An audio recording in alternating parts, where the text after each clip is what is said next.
Welcome to the audio excerpts of special seminars and conversations with Nolan Narula on gettingpositivekarmanow.com.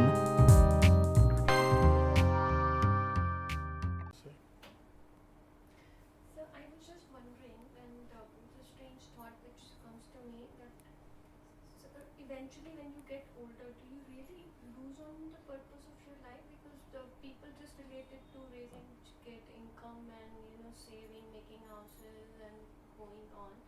And even if they get illumination or they connect to some knowledge, they feel they have a lot of time and then they feel dejected or the family is not there to take care. So can they really be motivated towards some work or Basically people are not uh, aware of what is their purpose of life. They're aware of their temporary purpose, but they're not aware of their greater purpose.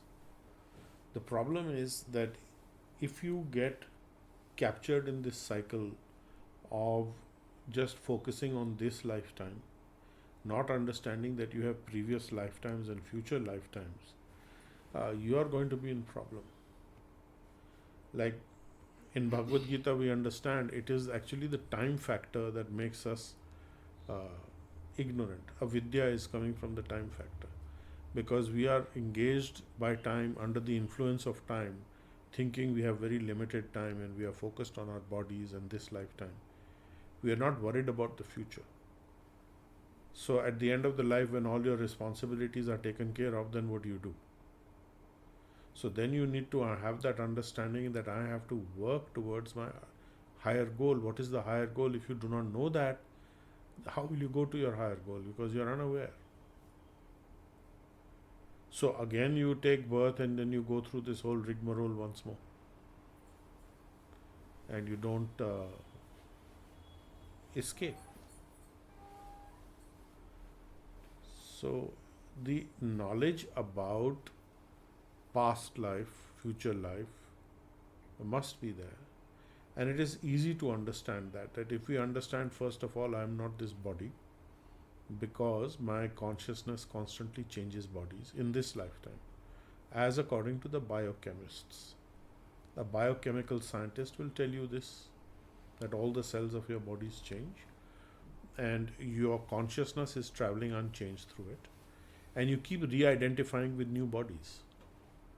So that mechanism of re-identifying with new bodies is going on. At the same time, your soul self is giving you the understanding that I don't end. Now, there is a very subtle difference between these two. One aspect of your consciousness is saying, I am this body, but I'm actually identifying with changing bodies. So there is a continuity of self awareness that I continue to exist, but I am continuing to exist in new bodies. The soul self is giving the understanding that I continue to exist regardless of whichever body I'm in. So these two aspects, they get confused. So the consciousness is getting confused and not allowing the soul consciousness that I am always immortal. That aspect is not happening. So I'm thinking I'm mortal according to this body. So also, how do you begin to understand future life and past life? It's very easy. That you see many things happen according to the way that you do things, you get some reaction to it. That is karma. That is destiny. There are many things that you don't do also and you get reactions. There are many things you do to which you see there are no reactions. So there are these three types of things. I am doing something and I am expecting a certain result, and it comes. It may not come to the extent I want, but some result is coming. In some, I know I will touch this flame, I will burn my hand. I know that. Right. If I throw the ball in the air, it's going to come down. If I do this action, I'm going to get this reaction coming back. So those actions I know. But then there are actions I do, I think I haven't got the result, so I've gotten away with it. I mean, nobody cares. There's no system that will hold me accountable. And then there are actions that I do that I don't do, and I suddenly get results from somewhere. I didn't do anything for this and yet it happened. So it is destiny, karma, fate, we say. What does that mean? It means in previous body, previous life, you created some bank balance of karma, which has traveled with your consciousness. Because we see that actually karma is not attached to your body. Karma is attached to your consciousness, which is moving through so many different bodies. You have evidence of this in this life. I did something 5 years back or 15 years back. I am getting the result today. It is coming to my body, or it is coming to who I think I am. But my body has changed, so it is not attached to my body because this is a different body. What has not changed is my eternal self. What has not changed is the consciousness aspect of my eternal self. So actually your karma attaches to the consciousness, which is the false identification of who I am. And that is the false ego identification. The man, buddhi, ahankar aspect. So I am thinking I am this body, and that is what my karma or karmic reactions are coming into. So in this life, if I want to enjoy a lot of meat and alcohol and all that, the next life I will get a body that is suited for that. If I haven't done enough pious activities or positive, or you can say positive karma activities, I will get the animal body like a tiger or a lion or a dog or a cat or a rat, depending on where I end up. You know, so it's not difficult to switch into that body. In fact, when they did the genome study for the human gene and animals, they found that the rat gene is only 2 to 4 genes away. You switch the genes, you'll become a rat next life. Easy. So programming is possible in your DNA, and Krishna does the programming in your new body. He tells you where you're going, and he enters your system and turns the DNA switches on and off, and making you, giving you a genetic code which is susceptible to certain things. So karma is going to follow your consciousness, not your body. You can say this body is over and I don't know anything, I'm going to sleep forever, I'll go to heaven. No. Your consciousness, when it goes to the next body, is carrying its full bank account of karma with it.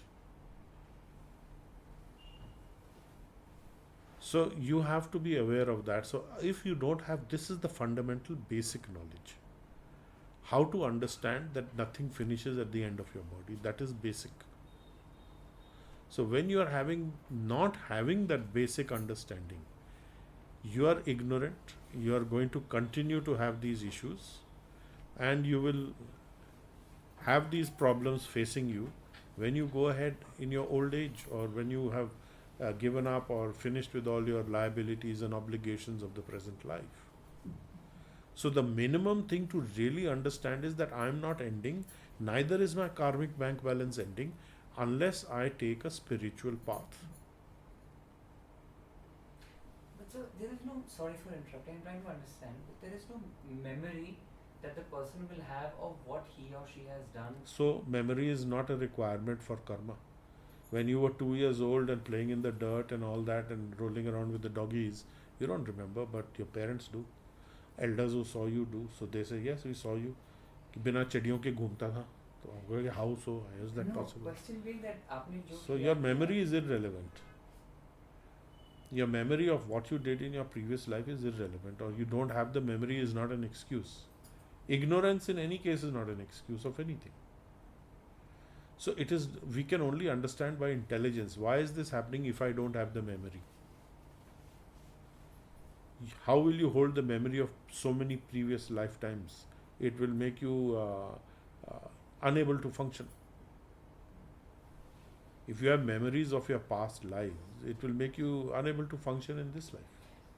So how does it matter what I have done in this lifetime? Of course, there is karma that's following what I'm doing, my actions. But for example, like you said, that DNA will be fixed and you might turn into something else. Yeah, you But will be when I placed turn in into that body. something- You won't turn from man to rat, but you will get the birth. Birth. Yeah, you'll get a birth. Yes. But as a birth as a rat in next lifetime, I will obviously have no recollection of what has happened in the you past. won't. That is a vidya. That is the time factor. That is blank in your mind. That is the mode of ignorance. So why Tamogun. must I not do things in this lifetime thinking what will happen to me in the next lifetime? Look at it another way. You have achieved this life because of actions in a previous life. How do we know that? Because we have just been through the exercise of examining how karma moves with us. First of all, karma is not attached to the body, it is attached to the consciousness that drives the body and that commits the acts of thinking, of planning, willing, and executing the job, and you get some reaction. That which is not happening in this lifetime is stored for future delivery. How do we know this? We know this because there sometimes things happen to us we have done nothing for. We get some windfall, gain. We get some unasked for punishment. Where is it coming from? There's nothing random in the universe. This random universe business is false. The universe is highly efficient. Everything is happening like clockwork. If it didn't, everybody would collapse, everything would collapse. We are exactly at the right distance from the sun, not to be burnt to a crisp or to be chilled into a frozen ball of ice. Every day this has been going on for thousands of years. Our bodies are functioning without our having to tell it how to function.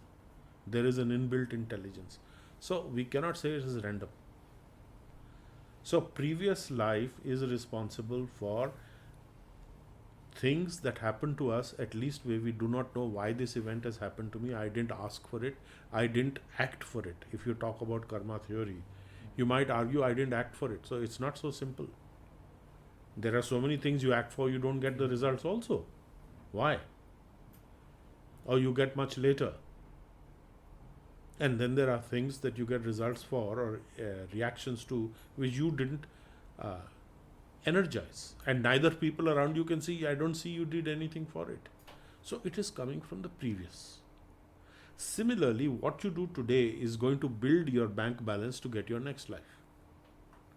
Just as this life was the present life of a past life. This present life will be the past life of your future life. So this is your future life from previous bodies and previous existences, and you have come to this point of working to understand what is my true purpose of life. So there are familial obligations, there are obligations created by my body, the body that I am in. I have a family structure, I have to fulfill certain obligations. I have a societal structure, I am in this community, I am in this country, I am in this nation, whatever it might be. You may change it later, that's okay. But this is the cards that have been dealt to you. You have dealt to yourself actually unknowingly in the starting. Yeah. Based on what you've done, then the universal justice system will decide what is the appropriate body for you and the place for you to appear, where you can efficiently get the results of your karma. Why? Because it is a process of trying to balance your karma. I have to pay off my karmic debts and I have to collect my karmic receivables. So this program never stops because I am never free of my debt, nor are people free of giving me. So one way or the other, I'm going to be in this world. So that's why it is known as an endless cycle. Almost impossible to get rid of. Because you can never precisely balance your books of account. How will you tell me? I am every day creating actions and I am every day creating receivables, payables and receivables. Then it is an impossible task unless I use an energy which is more powerful. You have the inertia of motion in one direction, and only a more powerful external force can change your inertia of motion, either at rest or in movement. A body in movement tends to stay in movement. A body at rest continues to stay at rest, that is inertia, unless acted upon by a more powerful force. So that more powerful force is Reiki and the Keikyu force. Those are the more powerful forces that will act on your inertia of remaining in this material universe, recycling constantly by changing your direction to the spiritual, dissolving your material karma, dissolving your outstandings. That's the only way you can get out of this. So a karmic action. So there are three types of karma as explained: karam, vikaram, and akaram. So karam is what we call, oh, everybody wants to enjoy good, positive, good karma benefits. I'm born in a nice family, I'm rich, I don't have to worry about money, my health is reasonably good, I'm very beautiful looking for the time being. Wait till you're 50, 70, 90, 100, then we'll see who's beautiful. But other than that, I'm having all the necessities of life, and that is an opportunity for you to progress spiritually.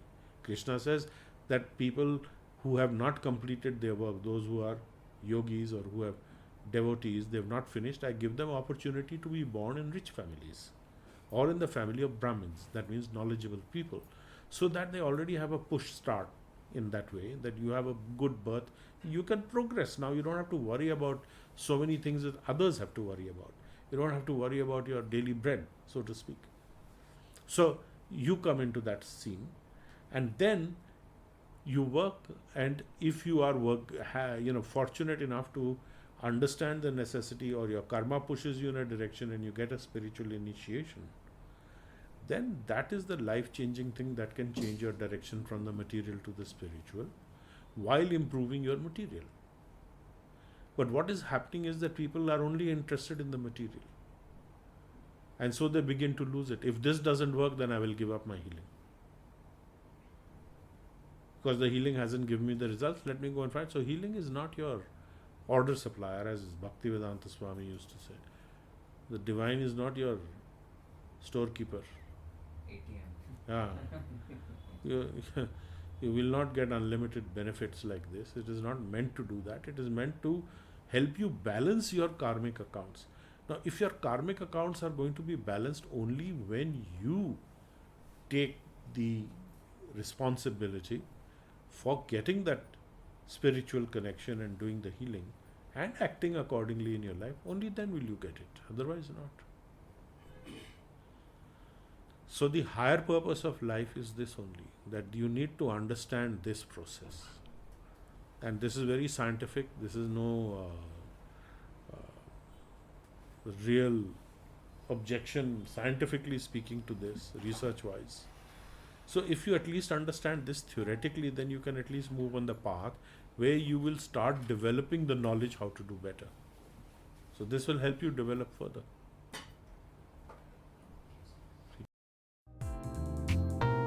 You've been listening to a discussion with Nala Narula on www.gettingpositivekarmanow.com.